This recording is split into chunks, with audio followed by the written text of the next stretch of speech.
I'm Cullen Haynes, and welcome to LawLive, live with Cullen Haynes. I've got two very special guests that I'm about to bring on, which I'm excited about. In the tech and legal space for many years, I've got two individuals, double trouble today. We've got Denisa Rinakova, who's been in the space the last 8 and 9 years, an absolute powerhouse. Was in the accounting space and tech space, and now in the legal world at PracticeEvolve. And I've got Chris Tweedie, a legend in his own right, been doing this many years as well.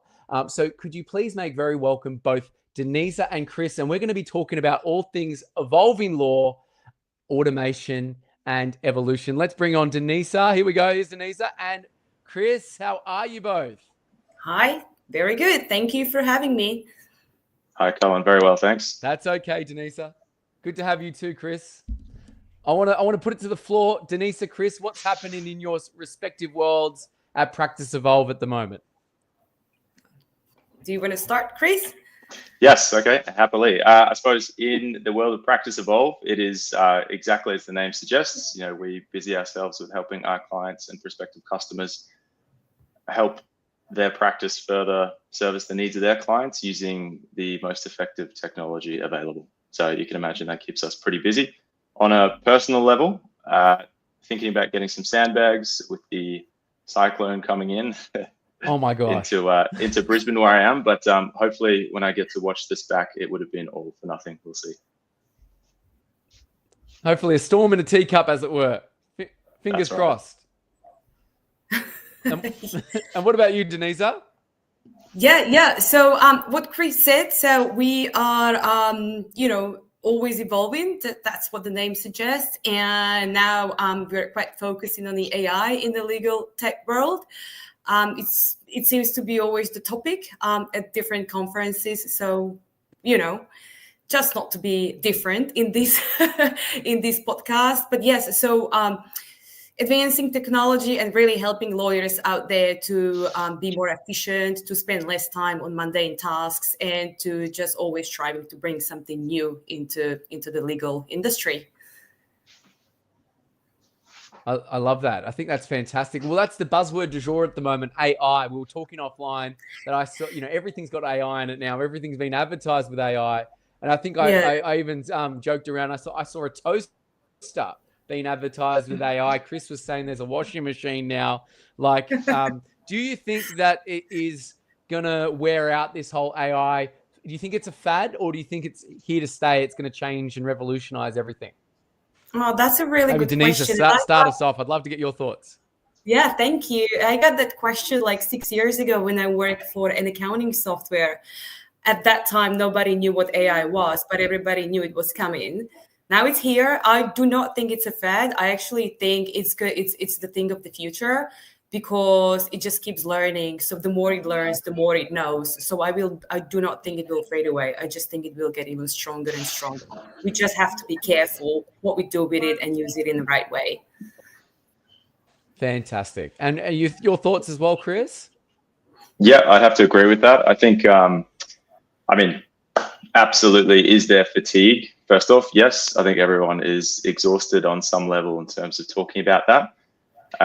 But at the same time, I think for any business, operating in the legal space or anywhere for that matter, the only thing worse than talking about AI too much is not talking about it at all. And I think, is it going to change the world? Absolutely. The applications you can think about, one in the legal industry and just in a general manner, it's the sky's the limit. But it's kind of, I think, going to be when we get to a level where things are a bit more A than I, they're actually, really helping in sort of niche use cases. No, very well said, both of you. And we're already getting great engagement. And that's probably a good segue into everyone who's watching. We're actually tuning. This is live. This is happening at 12:34 Australian Eastern Daylight Time. So please put your questions into these two powerhouses. This is my Twitch handle, Culbang. So put your questions here. We've actually got some engagement from Michelle Slight. Thank you, Michelle, who says, I agree, AI is here to stay. And also, so true, it's about how we use it. Well done, Michelle. Thank you for tuning in. And please, we've got another about 20, 25 minutes of this. So if you have any burning questions for these two behemoths of the industry, please put them in. We'll make sure we'll do to answer them here. What sparked your interest in, I guess, the evolving world of technology, AI, and everything else there? Maybe Chris, start you off with this, like, because obviously there's been a long road to where you are now. I'd love to know how you got onto this journey. Yep, definitely. So in terms of my experience and time in the legal tech sector, I'll be very honest, it kind of happened by accident, but in speaking with a lot of colleagues, past and present, it seems to be the way that a lot of people get drawn into this world. I think it's quite interesting because if you're not in the space, you tend not to have much of an idea that it exists. But I suppose the real question for me has been what's kind of kept me in it, and I guess kept me coming back to it. And I think it's because it is so complex. I think the problems that we're trying to solve have such a meaningful impact in terms of, you know, what it does for the end user, being consumers engaging with law firms. And it's amazing, you know, once you've, I think, done this a while and seen the impact that it makes at a firm when they're leveraging technology correctly and the benefits that they gain, rather, it's, yeah, I think it's quite satisfying, actually. No, well said, well said. And if I can ask you in a fun way, Denisa, how would you explain your journey in life to this point using just film titles, like based on your storied history to get to where you are? Also by chance. So because I was working in an accounting software, I felt that I was a little bit bored, and I started studying law, to find out 3 weeks later that I felt pregnant. So it was like, what do I do? Which way do I go? So I decided to go both ways. But of course, I failed the first exam. And then I failed the second exam because I had other priorities going on. But anyway, picked myself up, and I'm going to be a lawyer in 3 months' time. It took me 5 years to get there. And so when I saw the job for, you know, legal software, I thought, well, it's a no-brainer. I'm studying law. I've got, you know, experience in accounting software. Like, this is the journey that I want to take, and I want to learn more about the law. So I actually knew more about the technology of law first than the law itself. So it's a completely opposite journey than everyone else, but I think I'm closing the circle now. So, and it's congrats, exciting. Denisa. I'm excited to see you outside the Supreme Court holding that document. Oh, yes. You did it. Give me a few months and I'll be there. Fantastic. For anyone joining or re-watching, we are here with Denisa and Chris from PracticeEvolve software. We are delving into all things innovation, automation, and AI. So please stay tuned. Michelle has actually obviously congratulated you. So thanks for that one, Michelle. And has made a comment on about what we were talking about before. It's dangerous at the moment because it only is as good as what's out there. And I'd love to know, this is a bonus question. Obviously, I didn't prep you on it. Like the new software that's coming out from China, DeepSeek, what are your thoughts? How it was produced so cheaply and but doing basically some of the amazing things. What are your thoughts with other players competing with OpenAI and ChatGPT? Is it a good thing? Is it a bad thing? Open floor. What do you think about all this other technology coming out into the mix? Oh, that's a good question. I think I'll preface that by saying I have absolutely no right to give too much advice or opinion on this, but I think like anyone, I have an opinion. Yes. You know, it's actually a topic that I spend a bit of time talking to my friends about, also involved in software and programming. And I think what I understood about this, you know, DeepSeek revelation, I suppose, was I think a lot more credit was given than perhaps it should have been in terms of the costs to develop it. You know, it was done from, if I'm remembering correctly, via distillation. So it's kind of using the work that a lot of much bigger and complexer models have done to arrive at something that, in terms of a narrow focus, can deliver a comparable result, if that makes sense. So it's, you know, using a much more sophisticated and bigger data set system to be able to produce something that on the face of it is going to give a similar output. In terms of competition, I think that's obviously great. You know, what I did find interesting after that was the way that pretty much every, you know, massive provider like OpenAI immediately lowered the costs of using their services, so that the token cost. So again, you know, competition in most spaces like this is going to drive better outcomes for the consumer. So I think everyone's about that. Well said, Chris. Do you feel the same, Denisa? Yeah, I haven't heard much about that. if we were maybe 10 years ago, I would be very skeptical about things and softwares coming from China. But nowadays, I think the quality is a little bit better. Probably the biggest question is, where does China get the data from? Do they, steal the data, or do they use the data through TikTok? We don't know. So I would probably think that would be the first thing to look at. And then, of course, the cost would be a very big factor, because with the cost of living crisis nowadays, I think it's very important to consider that as well. Very well said. Very well said. And piggybacking on what you said just a couple of questions ago, Chris, you said you solve some problems for your client. What is the problem that PracticeEvolve, I guess, wants to solve for its clients? If we put that out on the table for people tuning in, I've got a lot of lawyers and professionals watching. I'd love to just delve into that a little bit more. What is the problem that you're really trying to solve? How long do we have? We've got another 20 minutes. No. It depends the way in which you want to approach that question, I guess. Part of the difficulty in our role, I guess, and why this is an area that I find so interesting, and I'm sure Denisa as well, is because the problems that a law firm faces, in a day-to-day, week-to-week, month-to-month, annual capacity are so varied. They can be very simple, or they can be very complex. It can be a operational thing, like, I need a better place to be able to store my work, create matters, perform all my checks, verifications of identity, and so on. And then you get right to the top of that, where I think for a lot of firms, it's a fundamental question, what's our profitability here? How are we performing? Can we understand genuinely on a departmental level, where we're winning, where we're not, where there's room for improvement, where we should just leave things as they are? And I think, that's the thing that I'm finding the longer that I've been in this industry and in this space. It's these questions that then, roll downhill, so to speak, and turn into smaller functional things. But, I always encourage clients and prospective customers to really think about it at that top level. What are the key things that we're trying to solve? Because if you can nail that down, and we have demonstrable success improving those things, like profitability, understanding profitability, and so on, all the other little bits will follow suit. Well answered there, Chris. Well answered. And a nice question for Denise. What's a surprising skill that's helped you on your career so far that you want you don't have on LinkedIn that you'd want people to know, Denisa? The first thing I can think of is my punctuality, and just being reliable and able to own my mistakes if I make them, because everybody makes mistakes, of course. So I think that's what's got me really far.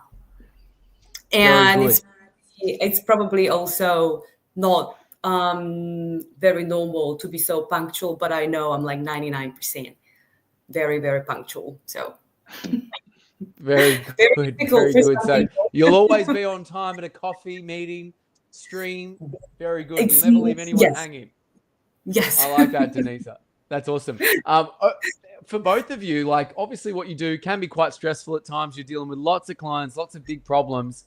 How do you both like to unwind after a particularly tough day? Maybe we start with long hair first. Denisa, what's your go-to relaxation? How do you unwind?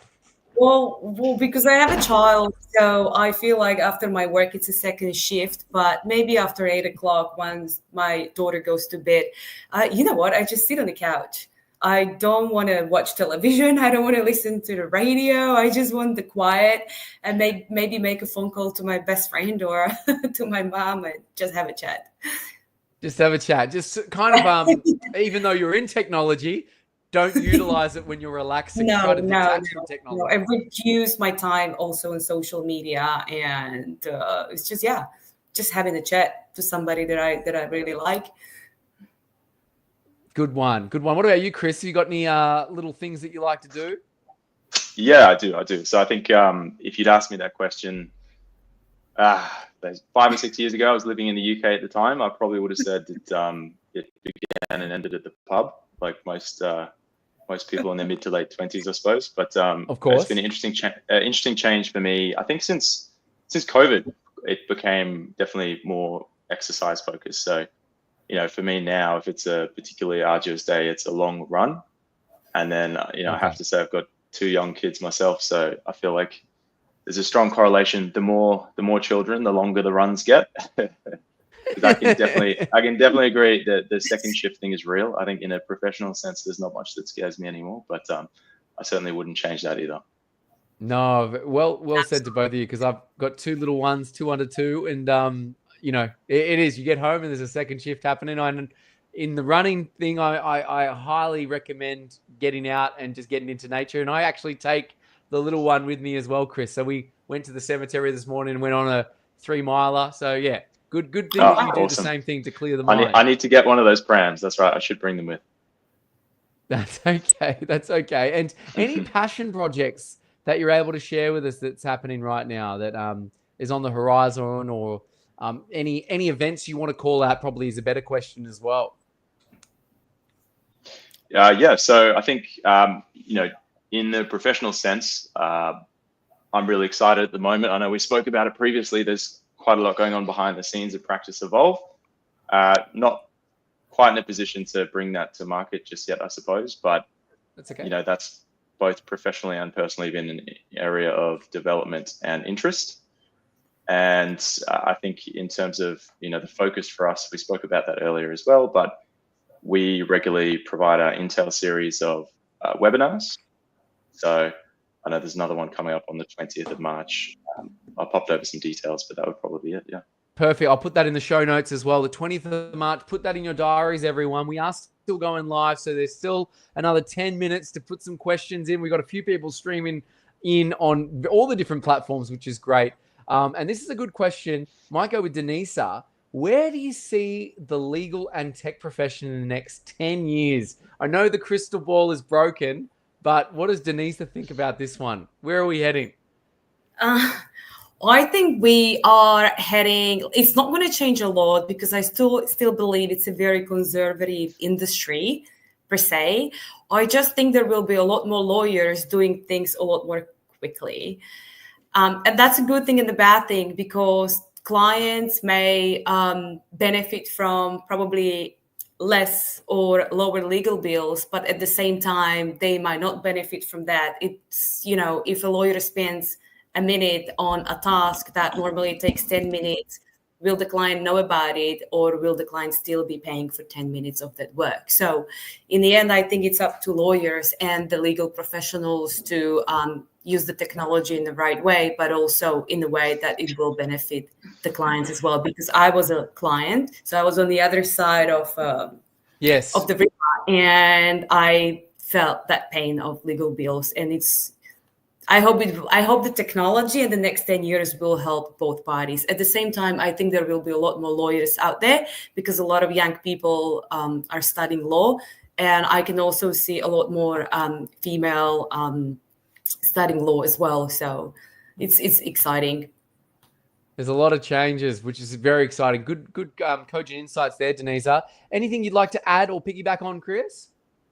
Yeah, I agree with everything Denisa said. I think you've been quite cruel asking where it'll be in 10 years, because in truth, 2 years, that one's hard to answer for most people, the way things are changing at the moment. But, you know, I think what I would say to that is there's obviously been a lot of, talk and articles that I've read about, law will be one of the first sort of areas to be replaced by AI. Everyone watch out. But yeah, I think, that is fake news, hashtag. I think really what it's going to be is, aided work. And that I think across all those core industries, is that going to create, an area where it's harder for young legal professionals to get started potentially. But fundamentally, there's always going to be, so far as I can see it, a human calling the shots, but you're just going to have a lot of powerful information at your fingertips via AI. Very, very interesting indeed. Yes. Do you want to add to that, Denisa? Yeah, I just thought about the generational change as well. So in 10 years' time, I think there will be a lot, I probably said that before, but there'll be a lot more young people working in law. And I believe, but because they're a completely different generation, their way of working will be very, very different. They'll probably work from home 5 days a week and will be very efficient, and will be on the phone a lot, and will use technology as the first thing, and then maybe book as a second thing.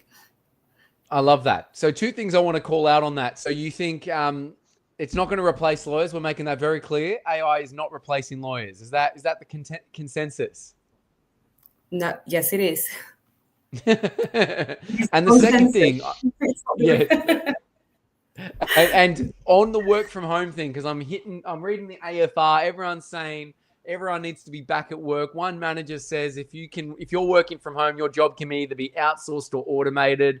You know, is this an old way of thinking? Should we be fostering working from home as a balanced approach? Where do you think this is going? Is it going back to a 5-day work week, or is this technology going to help us to be able to work remotely more? Because I think we're at a crossroads now, right? We've tested it. People, I think law firm profits especially went up because less people were commuting, more people were dialing in earlier, leaving later. They were getting more out of their people. You know, I'd like to get your thoughts, maybe starting with Denisa on this one. What are your thoughts on the work from home thing? Because you brought it up. I am a supporter of working from home, and also being a parent, it saves me an hour of commute in the morning and an hour in the afternoon. That's 2 hours a day, 10 hours a week. Yes. For me, it's massive. Also, I think it can easily work. I can still provide the same level of service. And of course, if there are meetings that I need to attend in Sydney in person, I'm very happy to do that. And I think there should be meetings like that. But if it's just an ordinary day where I, have to make phone calls and send emails and all that, I don't think it really matters where I am, whether I'm at home or in the office.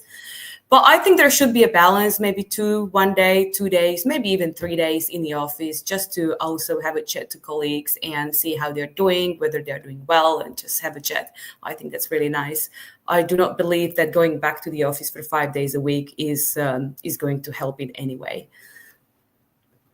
Well said. I think that's an important point. Like, we've got a 60-40 kind of thing that we do at, which has just happened over the last few years at Legal Home Loans. And I think that's great. Yeah. Sorry. Yeah. Like people tend to take the Wednesday working from home, have that midweek break and have that Friday, but they also can come in. We have that learning by osmosis. People get a coffee, because what you don't get, obviously working, on the meeting, is that when you get off the morning meeting with your team, you can't have those coffees, which I think a delicate balance. What you were saying is right there, Denisa. And it definitely cuts out on the commute, which is good too. Absolutely. Any other tidbits to add? Oh, sorry, Denisa. 4-day working week would also be, I think, a good thing to do, just to test it. I think it would work very well. Oh, I love that. Well, we'd love to get your thoughts on that, Chris. What are your thoughts? Did you say the 4-day work week? Yeah. Yes, I've been seeing that crop up as well. Why stop there? That sounds like just warm-ups, 3, 2, 1. No, I think, look, yeah, I suppose, on that, it would really depend what your customers are doing, put it that way. I think if you're not there when your customers need you, that's problematic. But at the same time, could things be done more efficiently and smarter? Absolutely. I'd always entertain that thought.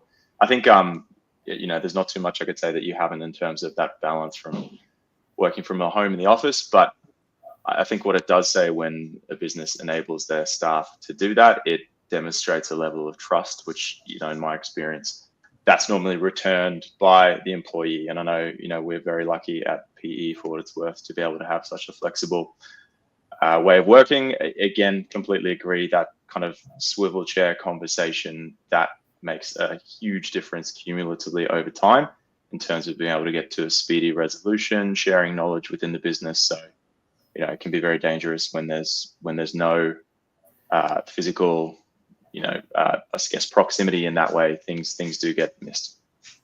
Yeah, it's that, as I was reading today, that osmosis effect, right? So when you're in the room, that swivel chair, I think you said, Chris, I think that's an important way of learning, and definitely can't be discounted. That's for sure.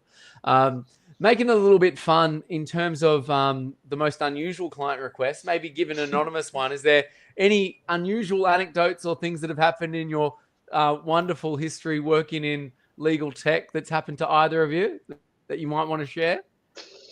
Yeah, I think anyway, it's funny. I saw this question, and then since that's been there, it's been asked more than once. So maybe it's not that unusual, but perhaps one I wouldn't have thought of. And that is, when we speak with a prospective customer and they decide which product they want to move forward with in terms of the practice management system for their firm. A lot of the time, it's again, it comes down to the big questions: is this going to enhance the firm's profitability, streamline work for their users? But at the same time, it can be very small things. I once had a customer who, contingent on moving ahead and jumping on board with PE, they needed to know, could the system's color scheme match that of the firm's, which I'd never come across before. But, on a level, I can understand that as well. Thankfully, the answer is yes. So that was good. But up until then, I'd never heard of that. Ah, very good. Nice one there, Chris. Anything that comes to mind for you, Denisa? Yeah, I've been thinking about it. Nothing really. I've had the same case as Chris, having the same colors and logo in our software, whatever their firm was using, so which I found a bit, demanding. I've never really had, sometimes there are clients that ask for things that can't be done, yet they ask 5 times, and I still have to give them the same answer. So it's just like with kids, right? You just got to repeat the same thing, and if the answer doesn't change, it's kind of like, oh, maybe that's what it is. The answer is just not going to change, but so that's what I find sometimes a bit odd. But I can't really think about anything that really that's okay, because maybe this question might jog some things, because everyone has someone that they've looked up to, mentor, either personal or professional. Who's that mentor for you in your life, Denisa, that you've had, and why? So I've had a few, especially my previous founder of the accounting software. His passion is to start a lot of businesses, or to start different businesses, make them successful, and then move on.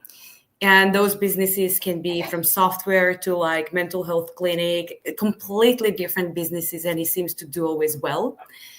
So that's one people I can think of. And then also, I think my mom has been the biggest mentor, because she's one of, that type that just says, just do it, and you'll see. Just do it. Just do it. Just give it a go. I love that. Shout out to Mom if you're watching. She's not, but I'll let her know. Send her the link. And if she's re-listening to the podcast, you've been shouted out there, Denisa's mum. Wonderful. What about yourself, Chris? Any notable mentors for you, or anyone that you've looked up to that's helped you get to where you are now? Yeah, sure. So I think I obviously have to now mention my mum as well. Love you, mum. But in the professional setting, definitely the first manager that I had coming into legal tech. So I still think to this day, because I'd never sort of worked with or for someone that had such like a team-centric approach. So, that amazing, I think really taught me a lot in terms of, okay, there's a lot of duties, I think, when you're managing staff, but I think probably more the term I should use is leadership. So, you felt like you were doing something for someone because you wanted to, as opposed to doing something someone told you to because you had to. And that really stuck with me. No, very, very well said. Thank you so much there, Chris. I've got 2 questions before our final question. I might put this one to you, Denisa. What would you like to see change in law, ideally, if you could wave a magic wand? I would like to see a little bit of more female representation in the highest positions of law firms, like female law firm partners. I know there are many, because I see them at different events and conferences, but I think there is a lot more space for more female representations in the highest positions, even like judges, for example, and high court judges. I think there is only like 1 or 2 females. So I would love to see that. Likewise, I think that's a wonderful thing, and I think we're hopefully not too far off. That would be amazing to see in the short time. Hopefully not in 10 years, Chris, in 2 years, like you said. That's right. Quick. And lessons for young professionals starting their career. What would you say to them, Chris, if they're tuning in? What would you like to impart that maybe helped you on your career? Yeah, I think probably this is definitely something in hindsight, and I think to be honest, it's something that, in terms of the younger generations, is understood less and less. I think you might do all sorts of different things throughout the course of your career. Some of those things might be, what you signed up for, and then some of those things might just be because they need to get done. And again, you're working in a team in whatever business you're in. But I think, for me, it's that idea that no matter what it is, it will be applicable to some way in what you're doing in the future. And I think, give yourself a bit of time in the workforce, and you'll find that, new occurrences, new things that happen in some way, you'll have something to lean on in terms of your past experience. So I think don't be afraid to kind of veer a bit left and right in terms of what you feel is, the way that you want to go, because it will help you at some point in the future. I think there's some gems to be gleaned from that. Like so often that we learn things or we experience failure, quote unquote, and we don't know how it's going to serve us, but it eventually opens up to something better, or we realize, oh, I'm glad I went down that path because I wouldn't have been able to get on this one. Well said there, Chris. Definitely. Well said. And a nice one to end the stream. We got some bonus questions, which we'll bring you back for. When all is said and done, it's more of a memento mori type question, maybe a bit morbid, but I actually like it. It's quite cathartic. How would you like to be remembered one day? Maybe ladies first. Denisa, when all is said and done, how would you one day like to be remembered? As somebody that wasn't afraid of anything and just gave it a go. Oh, fearless. I love that. Nice one, Denisa. Very well. And from what I know about you, the last year or so, I think that's true. So well done. Thank you. And Chris, what about yourself, mon ami? Yeah, I mean, not a question I ask myself too often, to be honest, but probably makes it a good one to answer. So I think for me, simple as, providing a positive contribution. If you were to say, your time on Earth, was it impactful in a negative or positive way? I would definitely prefer the latter, and I think that would be the goal. No, great answers, both of you. Thank you so much. Sterling job. Where can people find you? Where are you hanging out the most? Where can people learn more? I guess in terms of your personal and professional. Mm-hmm. Yeah, sure. So I think professionally, I'm sure our details are going to be on here somewhere. If they will be, anyone's interested in having a chat, running legal software, probably first and foremost, always happy to do so. And then in terms of where you can catch us, we've got a really, really busy year coming up with our attendance at a lot of events in the legal space. So coming up, I think next is the QLS in Brisbane. We'll be there at the convention center. So we'd love to have a chat with anyone that's been on and watched the pod. Fantastic. And yes, yep. Denisa? No, in Brisbane, but also in Melbourne 2 days before. Wonderful. You're omnipresent. You're everywhere. Yeah. And if somebody wants to have a chat or a coffee and still discuss law, but it doesn't have to be in the city or on LinkedIn or in the office, then I am on the northern beaches of Sydney. Lovely. What a beautiful spot, huh? Fantastic. Thank you, Denisa. Thank you, Chris, from PracticeEvolve for joining us today. I'll bring you back for some bonus questions, but it's been fantastic chatting to you today. Thanks, Cullen. Pleasure to speak. Thank you so much. Thanks, Chris. Thanks, Denisa. And if you're a legend owner and know someone who is, please be sure to shoot my details my way. And we come out most Wednesdays, and we chat to a different legend of law on the Live with Cullen Haynes show. Proudly brought to you by Legal Home Loans, Australia's only mortgage broking service for lawyers and barristers in Australia.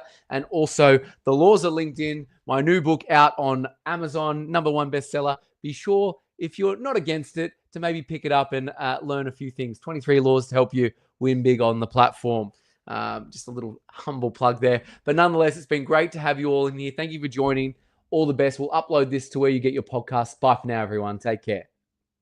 Bringing you back, Denisa and Chris, got a few bonus questions. Denisa, if you could explain your role to your child, how would you go about doing that? What you do every day? I help people to make things quicker. I like that. Nice one. I think that's pretty simple. I make people to have a little bit simpler life at work. Whatever that means. That seems simple to me. I think that's a great answer. It's a great answer. And maybe this one will demand an equally simple answer for you, Chris. If you've had a pet or you do have a pet, how would they describe you?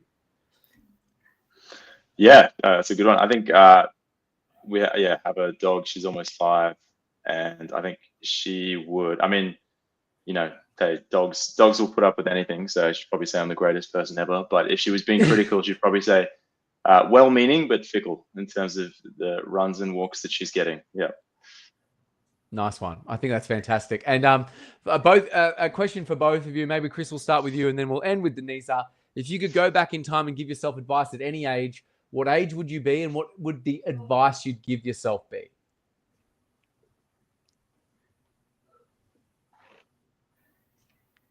What do you reckon, Chris? What advice would you give yourself? Okay. I was being chivalrous there. I think it would be very general, but I think that's, you know, when we're talking about a scale like that, that's probably the best way you can answer it. I think just don't overthink it. Nice. Don't overthink the answer and don't overthink life or anything that comes to you. I like that, Chris. That's it. Well done. Oh, and yes. Denisa, what about yourself? That's the best answer, but I'm not going to tell the same, but I do actually believe it's the best answer you can give. I probably would have told myself, you have so much time, do something with it, because I didn't realize how much time I had 10 years ago or 15 years ago. Crazy. What was I doing with it? I don't know. So you obviously, Denisa, you're going back to yourself in primary school 10 or 15 years ago, I guess, and you'll probably be doing the same, Chris. Yeah, I think probably let's say teenage years and on. I wouldn't want to tell a 7-year-old not to overthink it too much. Think a little bit, just a bit. I think that's good. Oh, yeah. Fantastic. Well, it's been great to have you both today. Thanks everyone for tuning in this wonderful Wednesday, the 5th of March, 2025. You can get this podcast wherever you download them, and it's going to be uploaded on YouTube, LinkedIn, Facebook, Twitch, X, and it's been a pleasure to have you here today. Thanks so much, Denisa and Chris from PracticeEvolve. Thank you. Thanks, Cullen.